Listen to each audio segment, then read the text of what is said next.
Hello, today I'm going to demonstrate on how will I explain to my client the following. First, we have the privacy and confidentiality and its limit to the client.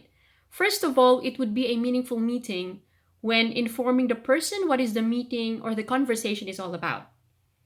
Getting a secure place where meeting will be done privately. Privacy and confidentiality is something that must be preserved and be respected.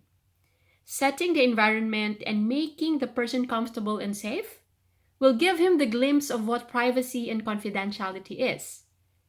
To progress with the conversation, reminding the person what is the meaning of privacy and confidentiality. That this is about privacy may also relate to information about oneself, and information privacy laws regulate the handling of personal information through enforceable privacy principles. Confidentiality relates to information only. After discussing such, it would be helpful to validate your meeting. You may ask the person to sign a document and etc. To end, giving a well-mannered gestures, showing a welcoming demeanor, and thanking the person for his time. Next, how would I explain duty of care to a client? First of all, I will make clear to the client what and who is the priority here. Duty care is defined simply as a legal obligation also. Okay, always act in the best interest of individuals and others.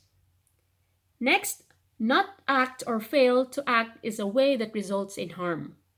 Third, act within your competence and not take on anything you do not believe can be safely do or can be safely done.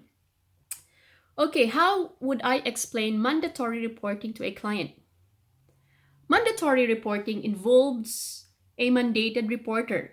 This is a person who, and in his profession, is legally required to report any suspicion of child's abuse or neglect to the relevant authorities.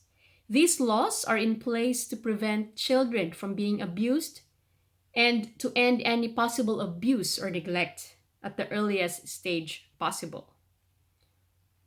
Risk of physical or sexual abuse or ill treatment, parent or caregiver's behavior towards the child causes or risk serious psychological harm.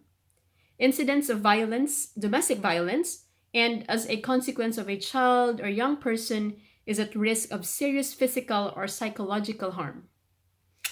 Okay, next, and this is the last. How would I explain for professional boundaries to a client? First, I would explain to the client what professional boundaries so that we have the same point of view. Professional boundaries are the legal, ethical, or organizational frameworks that protect both client and employees or workers from physical and emotional harm and to help maintain a safe working environment. It is also important to inform the client by knowing the following. Know your limits. Clearly define what intellectual, emotional, physical, and spiritual boundaries are with strangers, work colleagues, friends, families, and intimate partners. Be assertive. Practice makes perfect, and if all else fails, delete and ignore. Thank you very much. Have a nice day. Bye.